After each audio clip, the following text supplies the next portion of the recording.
I have the honor to introduce this incredible group of thought leaders to share and discuss their experiences. When I was thinking about the panel, I was thinking about mainly three objectives. I learned this from Ken. I always come with three, so I'll figure out the third one. One is to zoom out a little bit of the US and talk about global. Second is to really bring some data. We had on some of our panels yesterday that data diffuses emotion. And the third one is basically to show you some practical examples on what's happening outside the US. So I'll start introducing here, Amy to my left. Amy has several roles at NUS, the National University of Singapore, where I actually happen to have lived for 4.5 years in Singapore. She's the Deputy Executive Director of the Center of Population Health, Director of the Center for Environment and Aging Well, and Associate Professor of the School of Medicine. She's also a founder of Ibasho, that we'll talk very briefly about it very soon. Then Mark Glover, former financial services executive, during his time off and off ramp, took some time to look at multidisciplinary view of longevity. He's a venture lead at Innovation Foundation, and he's a co-founder of a purpose-based platform on health aging through digital innovation called Helixia. Finally, I have Bill Chopik, associate professor at Michigan State, whose research focuses on the psychology of aging and intergeneration relationships. So thank you again for all of you to join us. One of the work I did in preparation for this panel was to really go deep on a couple of research papers that Bill, you produced. I was extremely pleased because sometimes we lack data when we're talking about this important topic. And I was very surprised positively with the amount of sampling that you had. One of the research was 900,000 people in 68 countries, and the other sample was 1 million people there. So Bill, share some thoughts about some of the key findings when you look at explicit bias, the implicit bias, some cultural differences, especially the age perception across the globe. Yeah, I think, well, one of the major impetus of the work in this domain was we sat around as a research group, and as a psychologist, you study all sorts of different social identities, social groups, and kind of how society views them and access to different opportunities. And we thought that age is this really unique social variable. It's one of the only few that if you're lucky and privileged, you get to live through a bunch of different social categories. It's kind of a privilege to get older. So in that sense, it's this really great universal phenomenon, and yet you'll see that the aging experience is really different across people and across settings and across different groups. And there's a bunch of different ways to quantify and operationalize it. So, the easiest way is to just ask, like, do you like older adults? Would you choose to spend time with an older adult? Sometimes there's cognitive tasks you can give people. So, you can categorize them kind of in positive and negative ways, and we measure how quickly you can do that.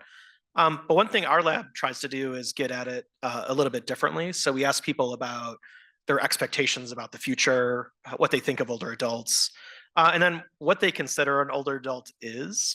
And that's kind of the really, really fun research that I had sent everyone's way. And one thing we consistently find is that when you ask people, at what age does someone become an older adult, they always seem to pick 10 years into the future. So at some point, it's never what they are now. And that's just been kind of a baffling finding, and it's been really fun. And whenever I say it, there's some chuckles. And, when you ask a 50-year-old, when do you become old? They're like, oh, 60. And you ask a 60-year-old, they're like, oh, 70. And when you ask a 70-year-old, oh, of course not, 80-year-old. So a lot of our research is that, just asking people these different things. If you could choose to be an age, what age would you like to be the rest of your life? So there are some universal considerations. So a lot of people will constantly push off what an older adult is into the future. But then there are some cultural differences too, where primarily people from collectivistic cultures tend to provide an age that's a little bit more closer to them. So instead of saying when you're 60, it's a 70-year-old, they might say it's like a 65-year-old. So it's still present, don't get me wrong, but it's a little bit closer to the way they are now. And there's a bunch of different reasons for that, both in terms of how societies and organizations are structured. But as a psychologist, we focus on people's experiences. So there's something called the contact hypothesis, which is basically if you interact with older adults, your attitudes towards them are a little bit more positive. And it's true of a lot of different social groups, but we see it a lot with older adults. And that's one of the reasons why we think there's cultural differences, is because you just are exposed to younger adults, and middle-aged adults are exposed to older adults more frequently. And then that kind of violates your expectations. You're like, oh, well, my grandmother growing up, she was really, really active, and she had all of this great social relationships, and she played tennis, and she had all this really enriching life. And I think those experiences really kind of cultivate more positive attitudes towards older adults.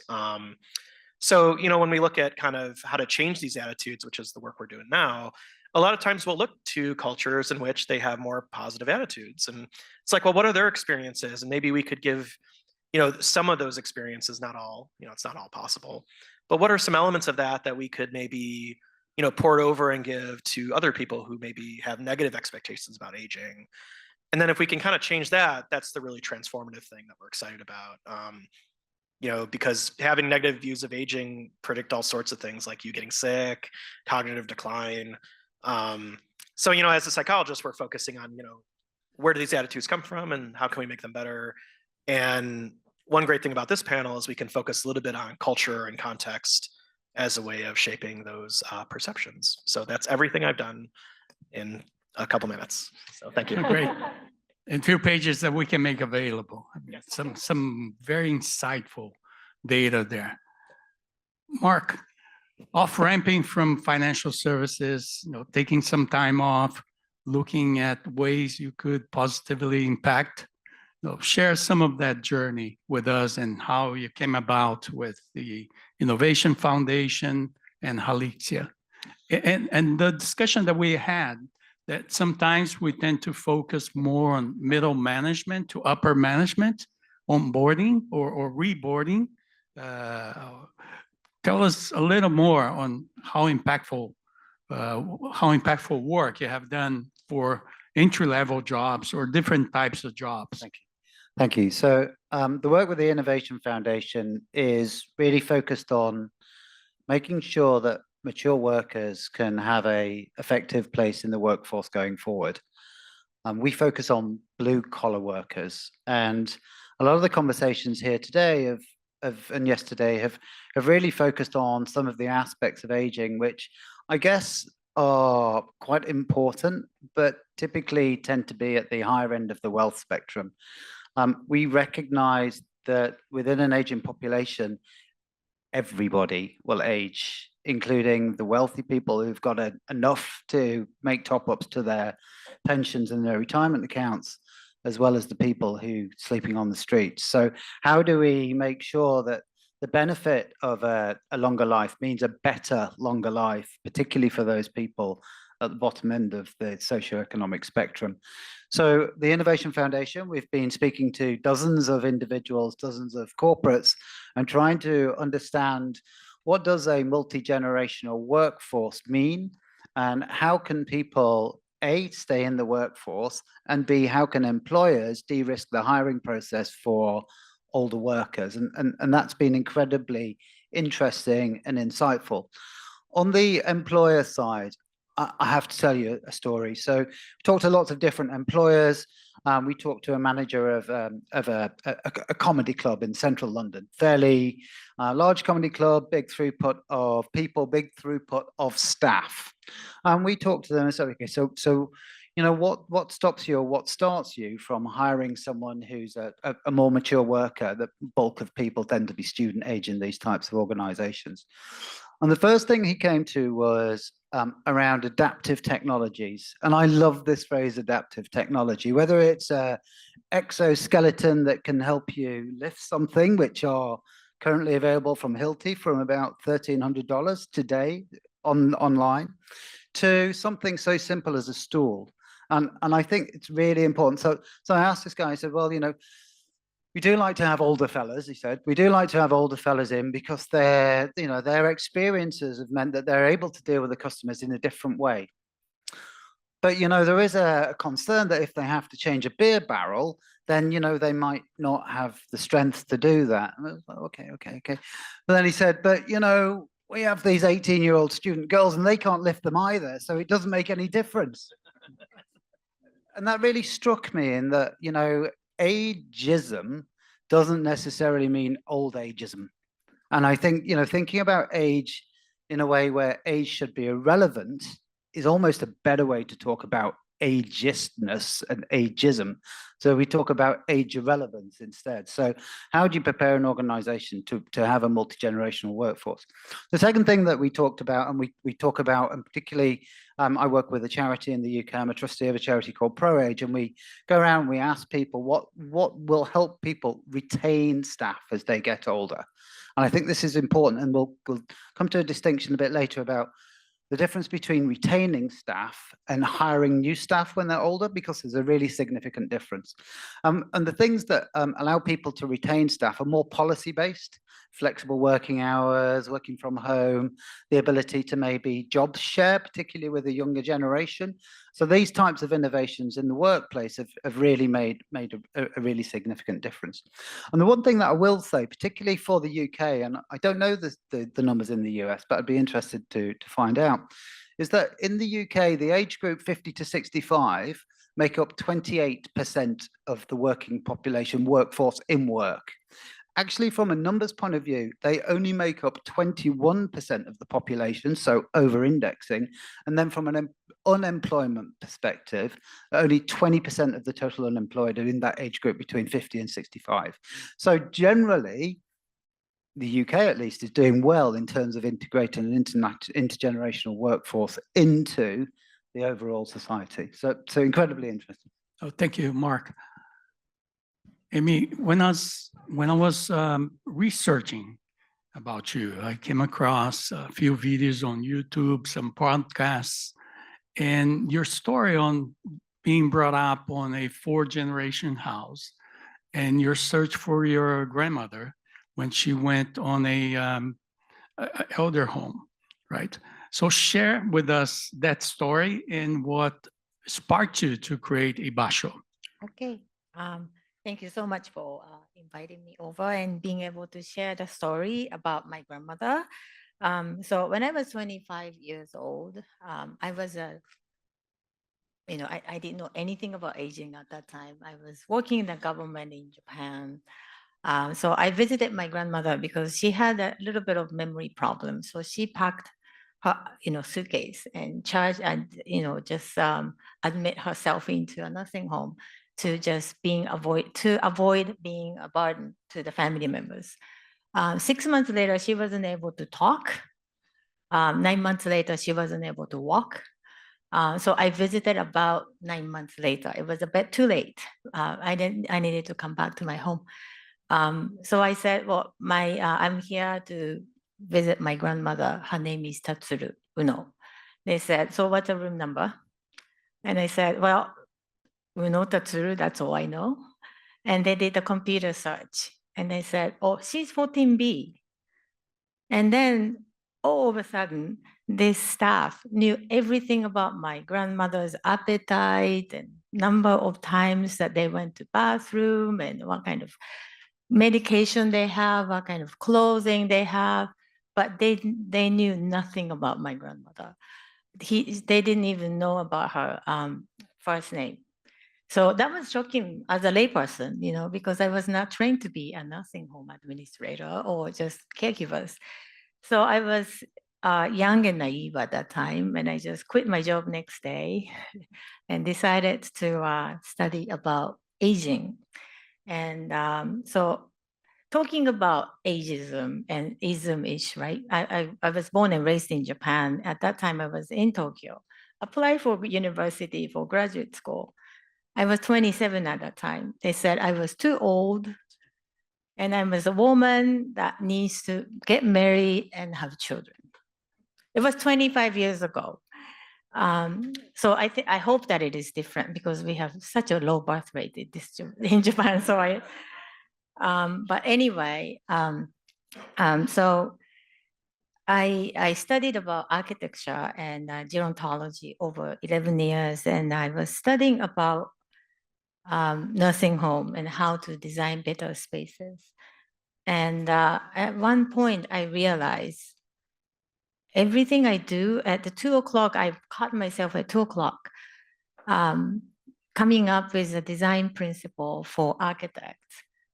And I realized I have all these sleepless nights and I'm designing something, no one wants to go there. What am I doing?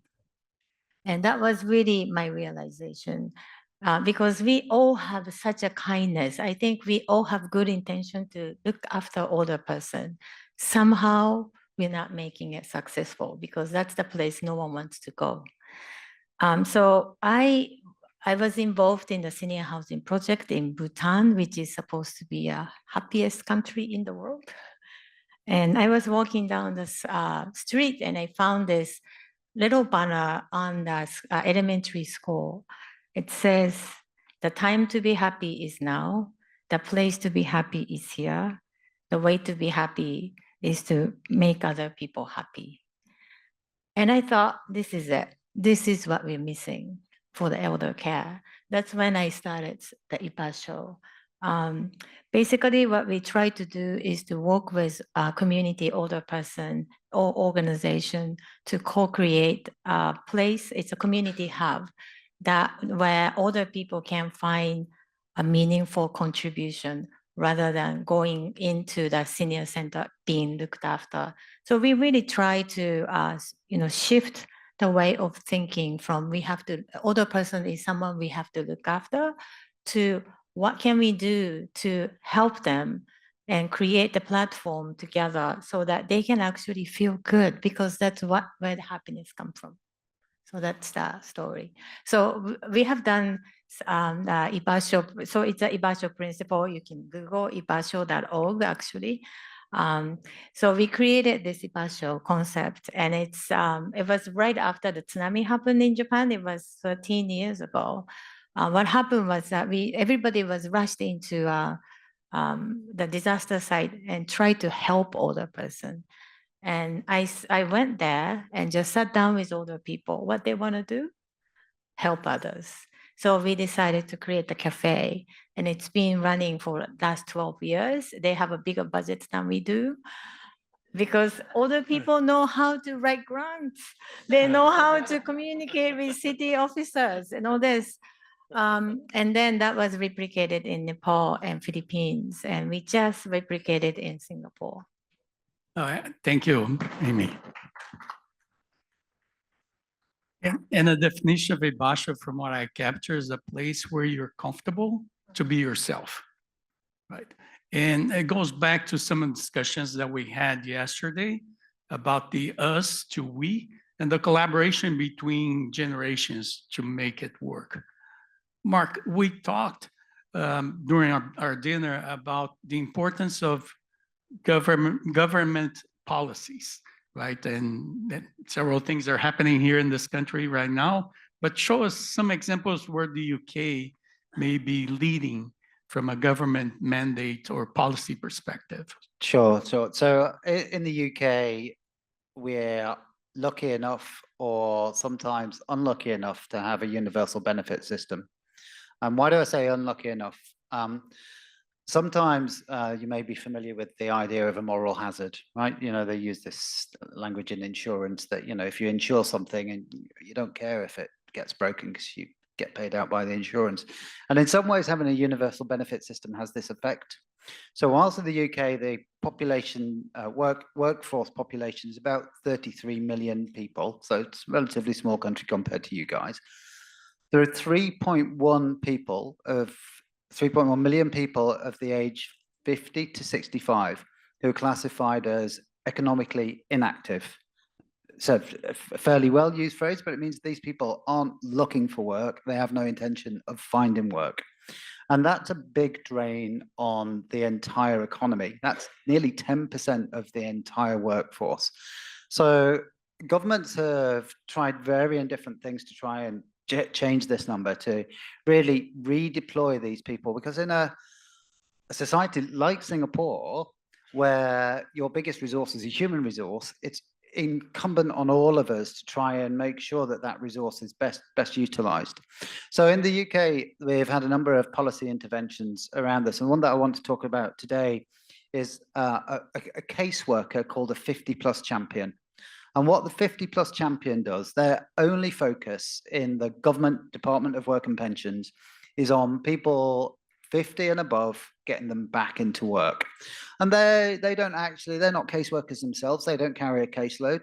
What they do is that they facilitate the entire ecosystem of support towards a 50+ individual. So that might be working with employers. It might be working with employability providers like trainers or CV writing skills. And it might also be working with other parts of the ecosystem that make a difference to people when they're finding work. And of course, when you're out of work, the most important thing is to get another job, but there are many knock-on effects that happen around that. So the most obvious one is your financial capability starts to reduce. You don't have an income, you don't have any money. What happens next is that you start to worry about paying bills, and that really comes through. The other thing that really makes a huge difference when you're out of work is your health. Firstly, mental health. Social isolation increases really considerably the longer people are out of work. And that's one thing that we do see when people of that age cohort, 50 to 65, come out of work. They stay out of work a lot longer than younger cohorts. So you see this social isolation coming really, really quickly. That tends to reduce people's self-worth, and then they get in this downward spiral. So a 50+ champion aims to bring all the services that are available in that locale to the benefit of the individual. There's some problems with the system, like all government systems, and that there's contracts and providers and procurement and all those things that make it complicated.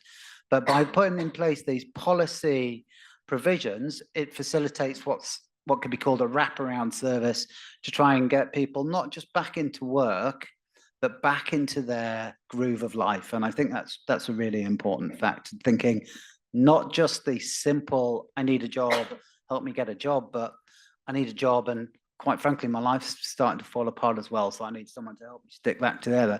And that's exactly what the 50+ champions did. That's great. And Bill, some of the key findings of some of your research papers, but there are also some things that you were not expecting, right? Can you share some of the outliers there? Yeah, a lot of really surprising things. One, I think going in, we were expecting really dramatic cultural differences, but one thing I think every culture we studied, and I think it was nearly 70 in some of our papers, there is a sense in which there is this hesitation or reticence to get old. And I think a lot of it is that people have this very kind of caricature of what older adulthood is like. And that's something that is seen across cultures, that you're on this kind of decline, that you'll have fewer opportunities, it's socially isolating, which I think that's maybe something we can capitalize on, that we all, kind of identify with the older adults we work with. So, I think there are some kind of core elements, and that is surprising, because I think when you look at all these different cultures, and it's been across history, and there's even some evolutionary or human and anthropological reasons why kind of older and younger adults are viewed the way they are. So that was surprising, just kind of how universal some of these perceptions were. But then at the same time, I think that there are a bunch of different explanations for why cultures differ and how they view older adults. Some of it is kind of older adults being put on a pedestal as this wise other that we should look up to. Some of it is living in multi-generational households where you kind of have exposure to older adults. There's a group of researchers who think that part of the reason why or one of the drivers of ageism is the fact that some cultures are rapidly aging at faster rates than others.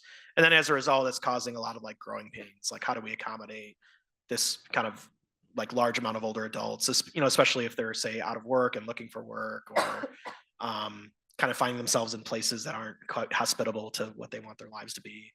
And actually, we don't really find a lot of support for that, that's what's causing a lot of antipathy between people. So that's a bit of a surprise. What we do find is that there's, at least the thing that we're focusing on, is a little bit of having opportunities for people of different generations to interact. Like that's a big kind of driver of that. So the people with the most toxic views towards older adults are those who never actually talk to older adults. And it's kind of this bizarre thing. It's like, how do you have such entrenched beliefs despite having no experience? And that's a separate thing, a larger discussion we can have. But then another thing that we're trying to leverage now is that we just completed this study where we followed people over time and we asked them about their attitudes about aging, and are they optimistic about aging? Do they look forward to aging? And then actually we ask how their relationships in their lives are going, how their marital relationships going, how their friends are going. Do they still talk to their sister? Do they talk to their children? And actually that's a big driver too. So there's something about kind of this interpersonal element that was also surprising. So, when you ask people in, a disaster zone what they want to do, they want to help other people. They're out of work and they're in the dumps, and social isolation plays a part of that. And it's one of the biggest ironies that we found, that a lot of what determines your individual aging experience has mostly not a lot to do with you. It has to do with the people you're investing in and the relationships you're having. So those are the two surprising ones. So it's actually not kind of this population aging explanation. That's important. Societies will have to deal with that. That's like one of the biggest challenges in the States moving forward. But at the same time, kind of when you ask individuals, I think a lot of it is kind of their relationships, their interactions with older adults, and kind of just finding opportunities to say, hey, I have all these counter stereotypical examples, or examples that kind of go against the grain of what my kind of assumptions are. So those have been kind of the most surprising things that we've seen, is just how interpersonal the aging experience is. Ibasho in Queenstown, so the community in Singapore, and designing for longer lives. I mean, those are key areas where you work on. What are the main best practices you can share with the audience and online of things you learn and things you're improving the way you're designing for the city of the future, for example? Sure. So to give you a little background to the audience, so Singapore, I moved to Singapore 3 years ago, and Laura actually served as an international advisory panel. There is a project in Singapore, because Singapore's public housing authority owns about 80% of the housing, means that 80% of people in the Singapore actually live in the social housing. So that social housing needs to be upgraded, a part of it. So it was one regional area that they are upgrading. So when they are upgrading it, they wanted to make it healthier community. So we have, it's quite impressive that all kinds of ministry and government, university, hospital system actually working together to create this region healthier. So the hospital system is going to change, and its care delivery is going to change. Supposedly, this is the health in a broader way. It's physical, mental, social health to really make it healthier. So my part, because I teach architecture, I'm in a medical school, but I'm not a doctor. My PhD is in architecture. So we want to address the life part of aging, because aging, unfortunately, has been viewed as a very medicalized way. But what we can do from architecture point of view, it's really focused on how can we actually address better life and age well. So we are creating a housing, and by what we realize, to have people aging in place, it's not only about housing, it is a service around it. including healthier, healthier eating. We need a proper groceries, healthier, psychological health and social health. We need a place where people can actually go out from their home, somewhere attractive to go and do something meaningful. So that's where Ibasho fits in, actually. So we are just looking at this health issues. What we have learned, first start with Intergen, actually. Again, a lot of people think that when you have preschool and nursing home next to each other, you solve the problem of intergeneration. No. From architecture point of view, we really have to have a shared space where people are, kind of come every day to just interact. They don't have to talk to each other. They don't have to be forced to sit in front of them, but just share the same entrance, right? So parents can drop the children off, but it will be the same entrance as older people senior center or something we have to really create. And one thing I've learned from Intergen perspective, people don't like to communicate with you like this. Young people and older person would like to see the same goal next to each other. And then people start to talk. But I feel like Intergen is all about like, 3 students has to go and talk to this older person, figure out what she wants. First of all, it just doesn't, students won't know how to talk to them. And second, older people feel like they are accessory for the school to do this. I've actually heard about this. So I think how we can design the program and also design the space that accommodates how to, enhance the social interactions. It's very, very important to be. I will do the same. I really don't know what to do. Right, we learned that from yesterday. I'm very clear to say I don't know what's the best way. That's why I think we have to really start to think about co-designing with the users and intergenerational living arrangement. Again, I teach architecture in the school, and I was teaching intergenerational housing arrangement. Students said, "Emi, am I selfish? But I don't want to live with older person." But no one listened. It might, to be honest, when I get to that age, I may want to live with younger people. But what we have at this moment, I don't know if I want to live with older person. So I asked them, so what makes it, what would change the way you think? The students were like, if we don't want to, I don't mind living next door to them. I just don't want to share the same room or share the same living room space because we need a privacy. So those are the things that I will really encourage, because I don't know, ageism is very cultural, it's very contextual, and so as living arrangements are.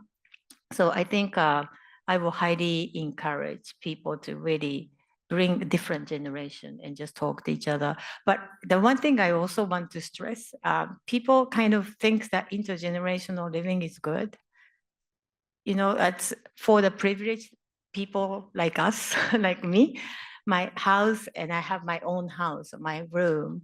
Yes, that's a nice options, but normally the people who are living in a multi-generational housing are lower income. So we have to be very sensitive about how we can actually address these issues. Thank you. So we have a few minutes for question online or here. Yes, thank you so much. We have a couple of questions online. First, Helen asks if maybe part of the root cause for ageism is fear of death, and do we see difference in different cultures in ageism based on how much death is accepted and talked about? This is a great question. We actually have a paper on this. Everyone dies someday. I don't know if you knew that, but we've done these studies where we'll ask about how afraid they are of dying, or also just how often they think about it too. So we'll give them various implicit measures, and we'll be able to capture how much they think. And actually, the really interesting thing is that across the lifespan, older adults think about and fear death less. And I know it's this really perplexing finding where the younger adults who presumably have the longest life ahead of them, they're the ones who are more anxious about it. And there's a lot of different mechanisms or reasons why that declines over time. Some of it has to do with life conditions for most people generally improving, or them coming to terms with this idea that we all kind of have to struggle with. So, within a person's lifespan, thinking about death actually goes down despite it affecting, our perception, time horizons. I'm singular here. There's other consequences to that too, but in terms of like explicitly thinking about it all the time, despite media portrayals of older adults talking about death a lot, I actually don't think that that's really true. Having said that, there are contextual predictors. So things like the life expectancy of an area you live in, or you're forecasting how well your life will be in the future and how dangerous your neighborhood is. And so those types of things definitely do affect the aging experience and how happy you are or how optimistic you are about aging. But that's not necessarily fear of death, right? It's more about like danger and the quality of your life per se, which is related to mortality for sure. But it's a little bit different, which is why that makes that a really good question. Great. Second question coming from Anne is, in the United States, we have started developing innovative multi-generational housing communities that build on connections between foster youth, their families, and older adults, and it's very role-based. Do you see this kind of opportunities and communities, which are very planned out, growing in with both within and even more so outside of the US? I think it's a community-based approach has been more accepted these days. I see. For two reasons. I think that's what people want, really. They want to be connected and they want to aging in place. So the community-based makes sense. I really hope that it's not going to be used by the government sort of reason to say, oh, community-based is good because it's cheaper, that I don't agree upon it, but I think it will go beyond that. And I think, yeah. Any questions in the audience? Oh, Martha. Oh, sorry, Laura. Laura. I was like, look at Martha. Okay, sorry. We're kind of interchangeable on my bad days. Martha is. I was trying to say that in a nice way. I'm not sure that came across, but You're both great. You're both great. I mean, I have a question for you about cultural differences and ageism. And it's about Asian cultures and Japan in particular. But people often say to me, but why can't we be more like Japan or China? Why, where they don't have ageism, where older people are revered and respected? And I've heard some other things from people who actually live in these. So I wanted to ask you what your view was. Well, thank you so much. We have nursing homes, we have senior housing, and we have issues. Yeah, I really like that question because we do, a lot of, the collective and individualized society, that's what people also talk about, just individualistic society is, it's a collective society is better for looking after older person and all this. We shouldn't be, first of all, we shouldn't be romanticizing it. I was born and raised in the collective, very small town. I couldn't wait to get out from it because of this, challenges in that.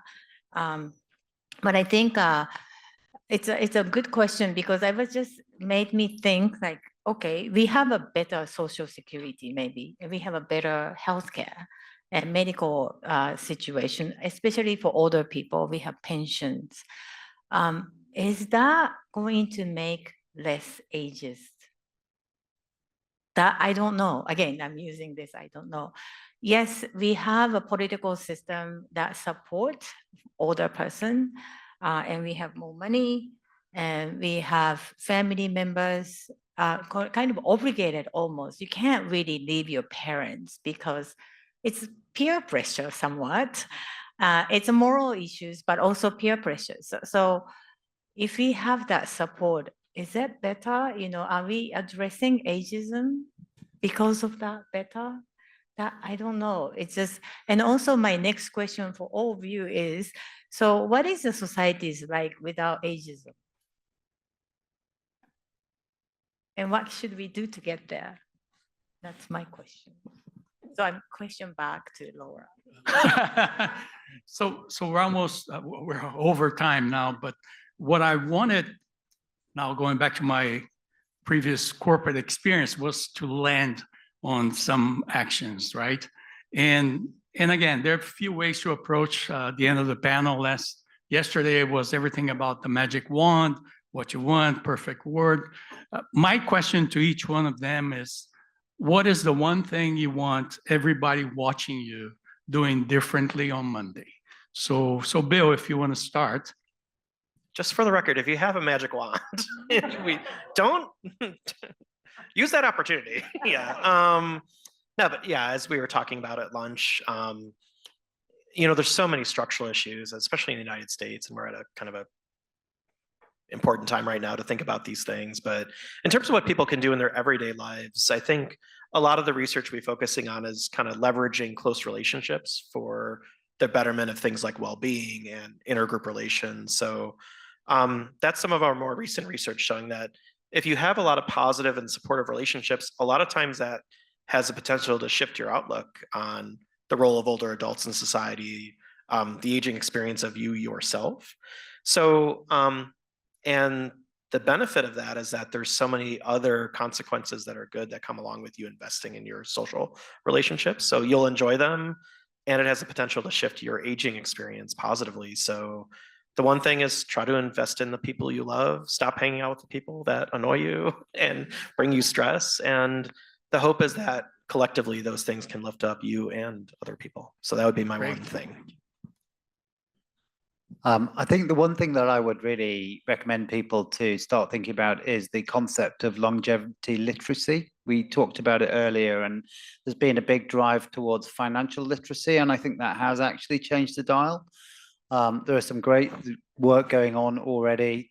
People in this room, World Economic Forum, Stanford, to think about how can we make people educated about the fact that we are going to live longer, everyone's going to live longer, and what can we do about that? Concepts like longevity coaching, how about that? Thinking about all those little things, investing in yourselves instead of investing in stocks, thinking about your non-financial, your non-tangible assets in yourselves, those personal relationships, your lifelong skills, those abilities to be resilient. I think really start thinking about it. And someone said yesterday, we need to take it out of this room. Everyone in this room will nod and agree, but you have that conversation just down the road and no one knows what you're talking about. No one gets it. And I think that's the one thing I would really start to think about, longevity literature and making it explainable and understandable. Amy?